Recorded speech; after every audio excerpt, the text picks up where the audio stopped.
Selamat pagi Pak Christian dan teman-teman. Kami dari kelompok 4 akan mempresentasikan akuntansi sewa yang beranggotakan Ayumi, Angela, Aurelia, Meliana, dan Davrosa.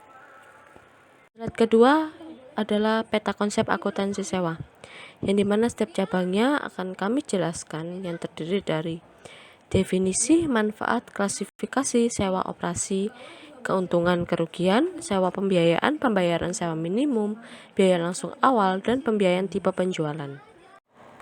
Misi sewa adalah suatu perjanjian di mana lessor yang merupakan pihak yang menyewakan memberikan hak kepada lessor sebagai pihak yang menyewa untuk menggunakan suatu aset selama periode waktu yang disepakati. Sebagai imbalannya, lessor melakukan pembayaran atau serangkaian pembayaran kepada lessor. Lessor sendiri adalah pemilik aset yang memberikan hak penggunaan, seperti menyewakan properti, suatu objek, merek dagang, atau kekayaan intelektual lainnya. Sedangkan lessor adalah pihak yang diberi hak untuk menggunakan aset, di mana pihak ini merupakan orang yang menyewa baik barang, properti, kekayaan intelektual, dan lain-lain. Manfaat sewa jika dilihat dari sisi lessor, yang pertama, biaya lebih murah karena apabila diperhitungkan atau dibagi dalam per bulan, contohnya seperti jika menyewa dalam setahun 6 juta, maka lessor hanya menyisihkan 500.000 per bulan dari hasil usahanya. Yang kedua, terhindar dari resiko kepemilikan,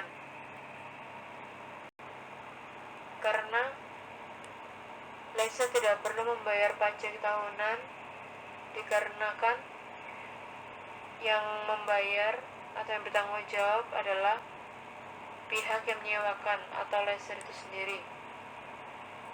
Kemudian yang ketiga, fleksibilitas, karena kalau jika dilihat dari sisi perjanjiannya, lessor lebih luas atau bebas karena dapat dengan lebih mudah menyesuaikan dengan keadaan keuangan lessor. Lalu dari sisi lessor, yang pertama, dapat meningkatkan penjualan. Lessor menjadi salah satu pelaku ekonomi di mana terjadi interaksi sewa yang akan memberikan banyak pendapatan kepada lessor. Kemudian yang kedua, dapat menjaga kelangsungan hubungan bisnis dengan lessor, karena adanya kerjasama antara lessor dengan lessor sehingga menciptakan hubungan yang baik dalam berbisnis. Kemudian yang ketiga, menahan nilai residu atau kepemilikan aset, di mana lessor menahan harga jual barang yang sudah mau habis masanya agar tetap memiliki atau mendapatkan nilai jual yang tinggi. Klasifikasi sewa, yaitu transaksi sewa mengalihkan hak penggunaan suatu aset dari pihak lessor kepada lessor dalam periode yang disepakati. Dalam pengalihan hak penggunaan tersebut disertai dengan pengalihan manfaat dan risiko kepemilikan secara signifikan kepada pihak lessor. Jika manfaat dan risiko kepemilikan secara signifikan berpindah dari lessor kepada lessor, maka pihak yang mendapatkan manfaat dan risiko kepemilikan secara signifikan dari pihak lessor adalah lessor. Perlakuan akuntansi bagi pihak lessor yang mendapatkan manfaat dan risiko atas kepemilikan atas aset tersebut, maka lessor akan mengakui aset dari raja lessor. Sebaliknya, bagi pihak lessor, jika tidak memperoleh manfaat dan risiko kepemilikan yang tindak signifikan, maka lessor tidak mengakui aset atas aset yang disewakan kepada pihak lessor. Kemudian atas dasar pengalihan manfaat dan risiko kepemilikan aset tersebut, akuntansi membedakan transaksi sewa menjadi dua, yaitu yang pertama ada sewa operasi atau operating lease, terus yang kedua ada sewa pembiayaan atau finance lease atau capital lease. Berikutnya materi tentang sewa operasi. Sewa operasi dapat dikatakan juga sebagai sewa jangka pendek. Selain itu, sewa operasi merupakan alat yang dapat digunakan oleh penyewa, namun aset dimiliki oleh pihak yang menyewakan. Di dalam sewa operasi, tidak terjadi transfer ownership di akhir masa sewa. Pemeliharaan alat biasanya oleh yang menyewakan, dan penyajian dalam laporan keuangan. Sewa operasi diakui dan disajikan sebagai beban sewa dalam laporan laba rugi komprehensif, dan tidak ada pencatatan aset, utang, dan beban depresiasi. Selanjutnya, keuntungan sewa operasi diantaranya yaitu: yang pertama, untuk aset yang cepat sekali berubah teknologinya akan tepat, dikarenakan investasinya lebih murah. Yang kedua, tidak disajikan dalam laporan posisi keuangan sebagai aset dan utang, sehingga rasio efisiensi dan rasio leverage terlihat lebih bagus. Yang ketiga, entitas tidak perlu memelihara aset. Seringkali maintenance dilakukan oleh pihak yang menyewakan. Yang keempat, menghemat kas di masa sekarang dikarenakan biaya yang dikeluarkan sebesar biaya sewa. Dan untuk kerugian sewa operasi diantaranya adalah: yang pertama, entitas tidak memiliki aset untuk operasi yang disajikan dalam laporan keuangan. Yang kedua, keberlanjutan entitas dapat terganggu jika sewa di masa yang akan datang tidak diperoleh. Untuk aset utama entitas cukup beresiko jika menggunakan sewa operasi. Yang ketiga, seringkali lebih mahal daripada membeli aset. Yang keempat, tidak dapat dimanfaatkan optimal jika cepat terjadi perubahan teknologi. Yang kelima, penggunaan yang terbatas. Ini tergantung perjanjian sewa juga. Dan yang terakhir, tidak dapat dijadikan jaminan bank. Akuntansi sewa pembiayaan. Transaksi sewa dikelompokkan sebagai sewa pembiayaan jika dalam transaksi tersebut lessor mengalihkan manfaat dan risiko kepemilikan aset sewaan secara signifikan kepada pihak lessee. Akuntansi sewa pembiayaan memiliki 5 kriteria, yaitu: sewa mengalihkan kepemilikan aset kepada lessee pada akhir masa. Lessee mempunyai opsi untuk membeli aset pada harga yang cukup rendah dibandingkan nilai wajar pada tanggal opsi mulai dapat dilaksanakan, sehingga pada awal sewa dapat dipastikan bahwa opsi memang akan dilaksanakan. Masa sewa adalah untuk sebagian besar umur ekonomis aset meskipun hak milik tidak dialihkan. Pada awal sewa, nilai kini dari jumlah pembayaran sewa minimum secara substansial mendekati nilai wajar aset sewa.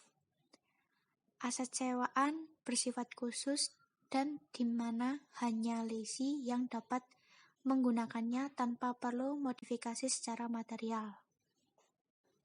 Syarat tambahan yang disyaratkan SAK 30 adalah: jika lessee dapat membatalkan sewa, maka rugi yang terkait dengan pembatalan ditanggung oleh lessee.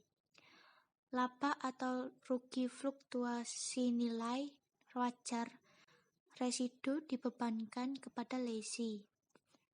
Lessee memiliki kemampuan untuk melanjutkan sewa untuk periode kedua dengan nilai rental yang secara substansial lebih rendah daripada pasar rental.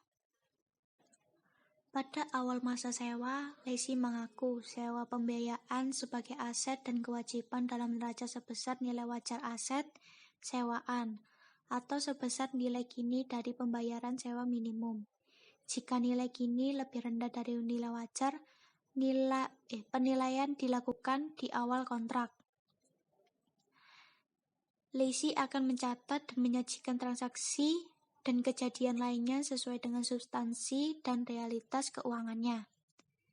Secara substansi dan realitas keuangan, pihak lessee memperoleh manfaat ekonomis dari pemakaian aset sewaan tersebut selama sebagian umur ekonomisnya.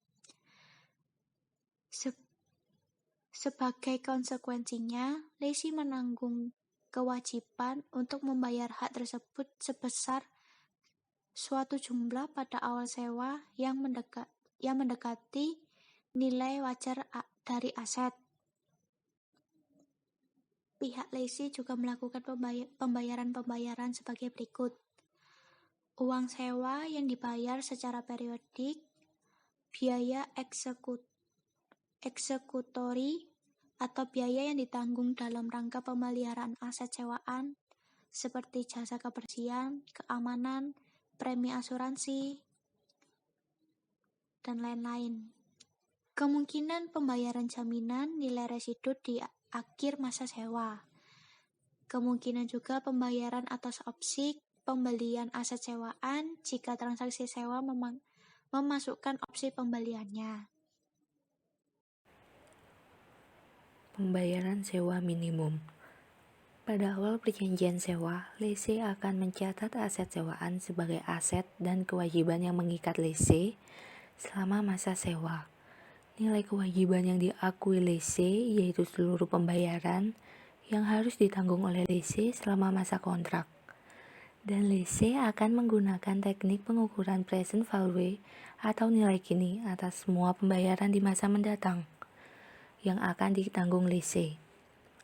Total pembayaran sewa juga disebut sebagai pembayaran sewa minimum.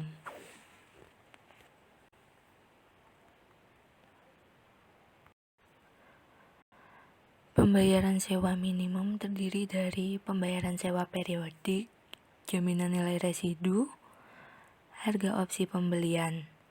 Biaya eksekutori tidak dimasukkan dalam perhitungan pembayaran sewa minimum. Tingkat diskonto.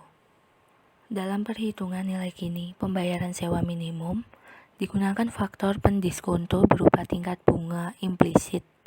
Jika diketahui oleh lessee atau menggunakan tingkat bunga inkremental jika lessee tidak mengetahui tingkat bunga implisit.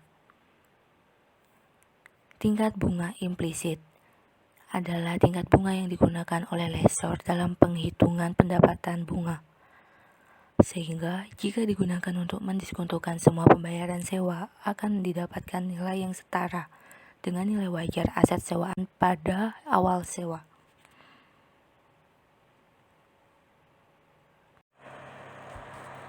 Selanjutnya, tingkat bunga inkremental adalah tingkat bunga pinjaman uang. Seandainya lessee meminjamkan kepada pihak kreditur dan membeli aset sewaan secara tunai dengan uang pinjaman tersebut. Jika lessee mengetahui secara pasti nilai wajar dari aset sewaan, maka lessee akan menggunakan nilai wajar untuk mengakui nilai aset sewaan sebagai aset kewajiban di neraca lessee.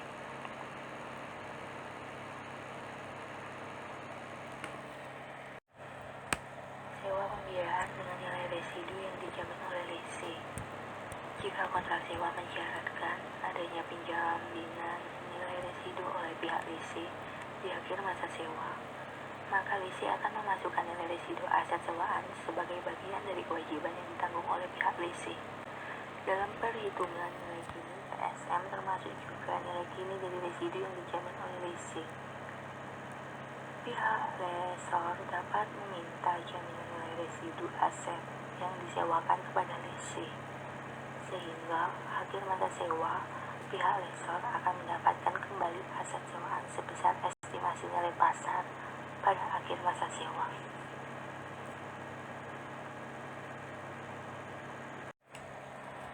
Transaksi sewa pembiayaan dengan nilai opsi pembelian.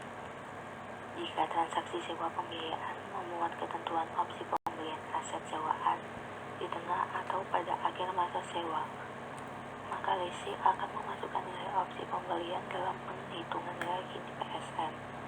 Harga dengan opsi pembelian disyaratkan lebih kecil dibandingkan dengan harga pasar wajar pada saat opsi pembelian dilaksanakan.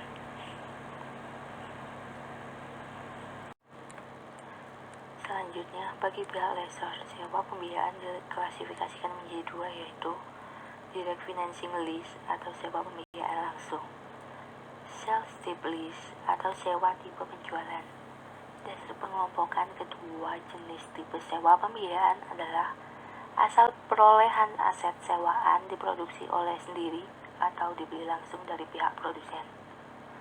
DFL. Aset sewaan dibeli langsung dari produsen dan pihak lessor menyewakan kepada pihak leasing. Self-steep lease adalah aset sewaan diproduksi sendiri oleh pihak lessor.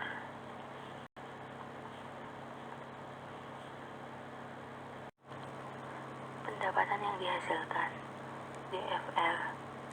Pihak lessor hanya mendapatkan pendapatan bunga atau financing revenue. Self-steep lease. Pihak lessor mendapatkan dua keuntungan, yaitu margin laba dan pendapatan bunga. Margin laba adalah selisih antara nilai wajar aset sewaan dengan harga pokok produksi.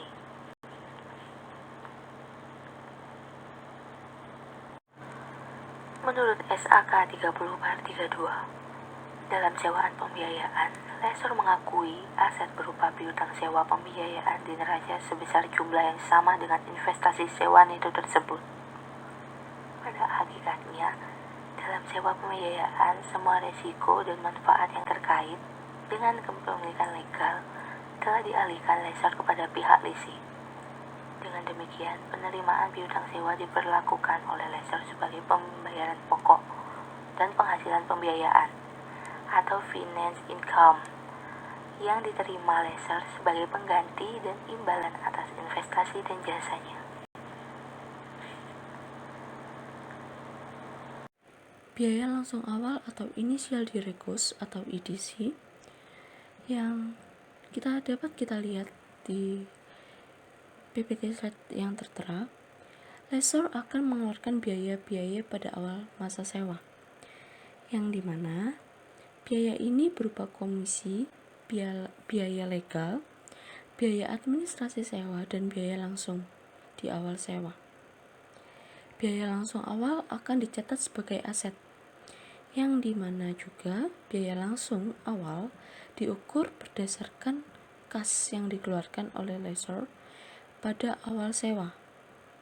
Sebagai contoh, pada tanggal 1 Januari 2012, IDC berjumlah 500.000 misal, itu ditulis di dalam debit, dan kas sendiri ditulis di dalam kredit yang jumlahnya juga 500.000. Pengakuan lanjutan biaya langsung di awal sewa. Di slide terdapat jurnal dari setiap pengakuannya. Yang pertama, DVL.